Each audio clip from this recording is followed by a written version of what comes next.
She's a little warm, gotta pick a side. Who am I?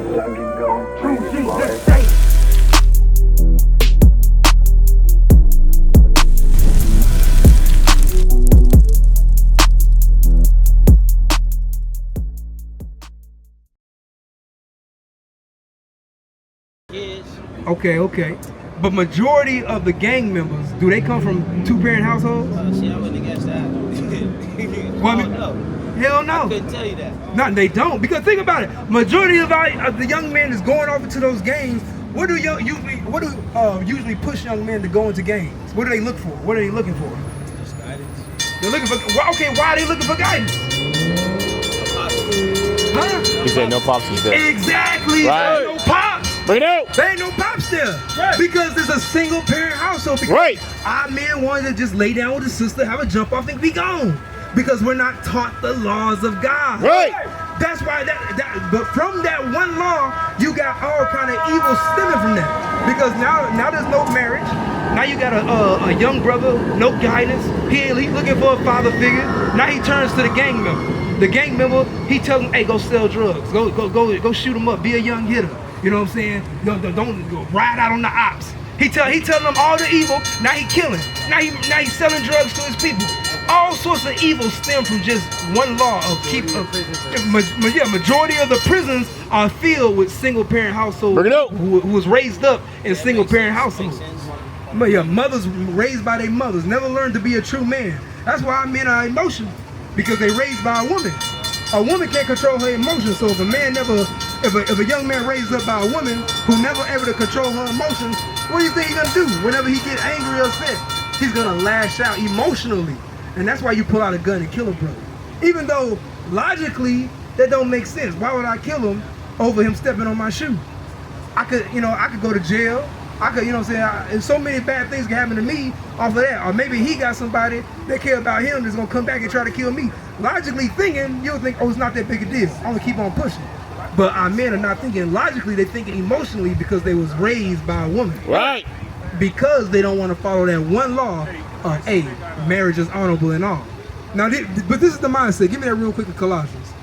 Colossians chapter 2 and verse 8. Bring it out. Beware, lest any man spoil you. He said, beware lest any man spoil, meaning destroy. The word spoil means to destroy. Read. Through philosophy. Through their philosophies. Read.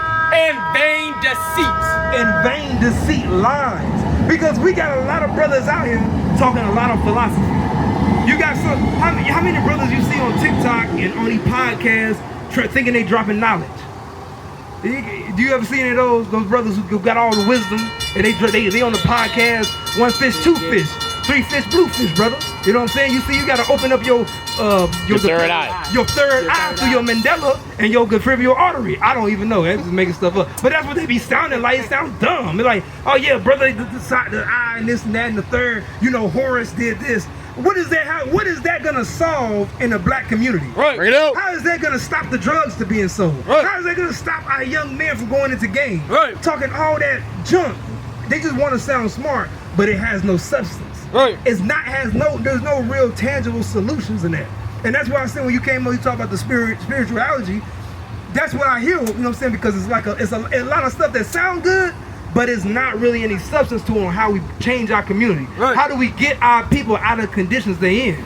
Because Proverbs 4 and 2. You know what I'm saying? There's no real substance to it. So when you tell me you're a spiritual, I'm like, well, how do you translate that now into stopping the woes in the black community, the black and Hispanic community? That's what I was baptized, which I'm a Christian, but this was when I was growing up, young. I grew up in the church.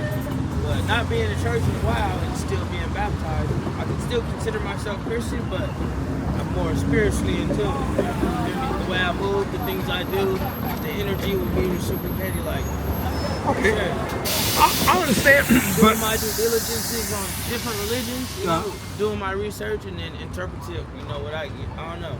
And that's what I'm saying. These religions that we've been learning about, Christianity, all that stuff has been lies given to us by the oppressor. Right. We never truly learn what the Bible says, but read that. Proverbs chapter 4 and verse 2. Bring it out. For I give you good doctrine. This is what God said. He gave us the good doctrine. He did not give us Christianity. He did not give us Pentecostal, 7-day Adventist, Baptist, Mormon, Jehovah's Witness. Bring it out. He didn't give us none of that. He didn't give us Rastafarianism, Islam. He didn't give us that. He gave us the good doctrine, which is what? Forsake ye not my law. The laws of God is the doctrine. That's right. That's the truth. That's what we should be following. That's the doctrine we should live by. The laws of God.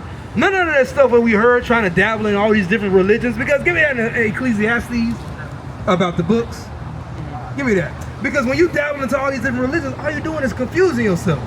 But the Bible right here is perfect. That's all you need. You just got to learn it and apply it. That's what's going to save us. That's what's going to get our people out of the conditions we're in. It's not going into a temple and sitting down with your legs crossed and humming. It ain't going into the church on Sunday and giving the pastor all your money. That ain't did nothing for us. It ain't going into Islam and kneeling down all day on the carpet. Right. That ain't gonna do it. We gotta keep God's commandments. Read this. What? Ecclesiastes chapter 12 and verse 12. Bring it out. And further, by these, my son, be admonished of making many books. He says, don't do all that making many books. Everybody got a different book on God. That's what he's talking about. These philosophies on God. Right. He says, no, you don't need all that. All you got the Bible. That's all you need. Read. Bring it out. Of making many books, there is no end. He says there's no end to it. Isaiah 34:16. And much study is a weariness of the flesh. He says in much study, that's a weariness of the flesh, meaning because you destroy your mind through that. Not studying the scriptures, but studying all these different beliefs. Read that, what you got. Isaiah chapter 34 and verse 16. Bring it out. Seek ye out of the book of the Lord and read. But that's what you should be studying. He says seek out of the book of the Lord. That's the Bible. That's what we should be seeking out of. Read. No one of these shall fail. He says nothing in this book shall fail, because a lot of our people think, oh, the Bible got what's the word? Contradictions. Oh, there's are not truth. They say the Bible's a fairy tale, right? But out of the scriptures, did I not show you our slavery? Did I not show you how our people would be put in captivity? Did I not read that to you out of the Bible? That's in the book. That was written thousands of years ago. God told us what would happen to us. Slave ships is in the Bible. He told us what was going to happen before it happened, but we didn't listen. Right. We said, you know what? Nah, I hear what you're saying, God, but I don't want to do that. I want to do my own thing. Bring it out. That's what we said. And because of that, he says, I got you. He's a father, and he's going to punish us. And that whooping is us going into slavery. So read that again. Seek ye out of the book of the Lord and read. He says, seek out of this and read it. Understand it. Apply it. Read. No one of these shall fail. Nothing in this book is going to fail. Everything that's written in here, some of the things already have happened or they're going to happen. Right. None shall once her mates. And you can't mate this book with anything. You can't put the Bible in the Quran. You can't put it together. They're not the same thing. The Quran is a lie. The Bible's the truth. Right. You can't put this with the Buddhism book. You can't put this with a book by Creflo Dollar. You can't put this you can't put this together with a book by Laws of Mayat. The 48 Laws of Mayat. You can't put this book with any of that, because it's greater than all of it. And they have no benefit to you. This is the truth. Right. For my mouth it hath commanded. Because God's mouth commanded these words to be written down. Yes, a man had to wrote it down. God gave the word and the men published it. They wrote it down. No book on earth was not created by a man, but the words came from God. Right. And his spirit it hath gathered them. And God's spirit gathered these books together. That's why we have the Bible today, which the word Bible means a collection of books. Because the prophets wrote down books and they put it all together so that you can read it today in 2024 and see, wait a minute, my slavery was talking about in the Bible. Right. God told me this was going to happen if I didn't keep his commandments. Bring it out. So if I want to be saved or get my people out of oppression, I have to now apply God's law. Right. Because what do you think will happen to us if we apply God's law? What happened? Okay, I'm going to read it. Yeah, read that, 28:1. This is what happened to us if we apply the commandments of God. First, you got to learn them. Because move righteous, live righteous, you know? Yeah. You said, God's commandments is law, and that's like basically moving spiritual. That's all you need is God's commandments. Right, the laws are spiritual. Right. That's what makes you a spiritual man. Yeah. Right, because if you living outside of the commandments, like I just read the scripture says, don't lay down with a woman before marriage. A spiritual man is going to hear that, understand it, and then abide by it. He's not going to be dealing with no woman until he gets married. Right. A carnal man, a fleshly man, he's not gonna regard that and say, I'm gonna do whatever I want to do. Right. That's the difference. Right. Read. Deuteronomy chapter 28 and verse 1. Bring it out. Once you do that, once you actually become a spiritual man and apply God's law, because if you don't know the laws of God, can you be spiritual? Can you be spiritual if you don't know the laws? Nah, because you don't know the law. You don't know what to apply. So how can you now? If you're not applying it, you can't be spiritual. Right. If you don't know what to apply, you can't apply it. Right. So now you got to learn, what do I need to apply? What commandments are you missing? Read. Deuteronomy chapter 2. We're here right now. That's why we're giving it to you. You know, so we can come to us, and we that's what we teach. We have a school set up so our people can learn. You can't do it by yourself, and I'm gonna show you that. Read. Deuteronomy chapter 28 and verse 1. Bring it out. And it shall come to pass, if thou shalt hearken diligently unto the voice of the Lord thy God. He says, if you listen diligently, that means you putting great effort into something. You like, man, I need to hear this. I need to know what I need to do. Right. That's diligence. Read. To observe and to do all his commandments, which I command thee this day. To observe and do all the commandments. Man, you're not gonna learn all the commandments right now while we talking, right? You're not gonna learn them all a month from now. But as you learn and you start being around and you come to learn, you'll start picking them up and you'll start applying them. Right. I'm not saying it's gonna happen overnight. None of these men here learned this overnight and said, okay, I got it all figured out. No, it took time. It takes time. We still learning, still trying to gather our thoughts, right. Still trying to apply the commandments better. Right. But you're not gonna be able to do that by yourself. Right. Once we do it, read. To observe, to do all his commandments, which I command thee this day, that the Lord thy God will set thee on high, above all nations of the earth. Listen to what he said. What did he say he would do to us if we kept his commandments? Oh, read that again for me. To observe, to do all his commandments, which I command thee this day, that the Lord thy God will set thee on high, above all nations of the earth. What would he do to us? Set us above all nations of the earth. Meaning now, instead of right now, we're the serving class. Right. You don't run nothing. You can't change. You can't say, hey, you know what? Lemon Grove, this ain't Lemon Grove no more. This is now Strawberry Grove. You can't say that. You ain't got no power. We ain't got no power. This is not our land. We've been conquered and destroyed. We at the bottom of society. Bring it out. But now, if we set on high above everybody, now we're the ruling class. Now we make all the rules. Now we're the gods on this earth. But not right now, because we broke the commandments. But once we apply them, God says when Christ returns, he's going to set us above all nations of the earth. He's going to make us the ruling class now. Right. And no one's going to be able to speak against us. You'll never be worried about being called a nigga ever again. Right. You don't have to worry about the Chinese woman follow you in the store talking about hurry up and buy. Right. You ain't got to worry about none of that. You ain't got to worry about any of those things because we'll be set above all nations. Read. Right. And all these blessings, and that's when we'll truly be blessed. He says, all these blessings, read, shall come on thee and overtake thee if thou shalt hearken unto the voice of the Lord thy God. But the stipulation is if we hearken to the voice of the Lord our God. Right. That's what we have to do. We have to apply the commandments. Give me another commandment in 1 Corinthians. I'm going to show you another. Because a lot of our people think the commandments are hard to do. Because in Christianity, they'll tell you, oh, you can't keep the commandments. It's impossible. You ever heard that before? You ain't never heard that? Okay.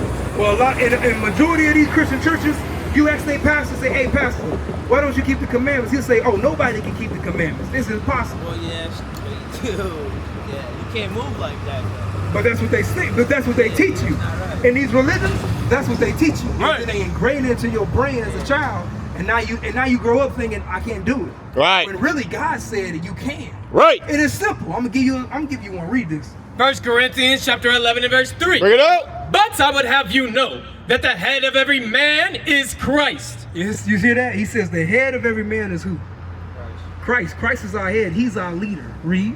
And the head of the woman is the man. And who's the head, the leader of the woman? Yeah, no, man, right? Not white man Jesus, but Jesus Christ, the black Messiah. You know what I'm saying? Christ, he's the Christ is our head. Read. And the head of Christ is God. And Christ's leader is God. So you see there's a divine order: God, Christ, man, and woman. That's the order. Read. Every man praying or prophesying, having his head covered. He says every man that's praying or prophesying. When we're speaking about the Bible, that's in the midst of prophecy. Whenever we read the scriptures, whenever you read the scriptures, whenever you hear them, you're in the midst of prophecy. Right now, you're in the midst of prophecy. So read that again. Every man praying or prophesying, having his head covered. So if you're listening to the Bible or reading the Bible and your head is covered, read. Dishonoreth his head. You dishonor your head, which is who is the head of the man? Christ, exactly. So now if your head is covered and you're reading the Bible or listening to the Bible, who are you dishonoring? Christ. You're putting. Yeah, but there's a difference. God, Christ, right? So now, what should you do with your head covering whenever you're listening to the Bible? Because your head is covered right now. So who would you be dishonoring if your head is covered? Right. So what should you do with the head covering? You should take it off. That's what the Bible says. Yeah. So are you going to do that? Right now, we're listening to the Bible. We're reading the Bible right now. We're talking about God. This is in the midst of prophecy. So all you got to do is take off the head cover. Because give me that real quick about grievous. I'm going to say, because think about it. You love God? Okay, so now how do you show God you love him? What do you have to do? How do you show God you love him? Because you've never seen God, right? I've never seen him. I don't know his address. I can't send him a bouquet of roses. I can't send him a box of chocolates. So how do you show God you love him? You can't run up on him and give him a hug. So what do you have to do? I'll show it to you. Read. 1 John chapter 5 and verse 3. Bring it out. But this is the love of God. He says this is the love of God. Read. That we keep his commandments. That we do what? That we keep his commandments. Read it again. The whole thing. For this is the love of God. That we keep his commandments, and his commandments are not grievous. God says if you love him, you're going to keep his commandments. Right. You're going to apply the commandments of marriage is honorable and all. You're going to apply the commandment of saying when he says take off the head covering after listening to the Bible, you're going to do that. And it's not grievous. It's not hard to do. The word grievous means hard. It's not hard. How easy is it to take off your hat? I bet you today you're going to take off your hat at some point today, right? You're not going to sleep with that on. Are you going to take it off today? Is that permanently attached to your head? Is it sewed in? Is that sewed into your head? I'll take it off. But we do it right now because God, we're reading the Bible, we're talking about God. Yeah. The hat has to be removed in order for you to show respect to Christ. That's what he said. Why won't you take it off? I'd rather not. But why not?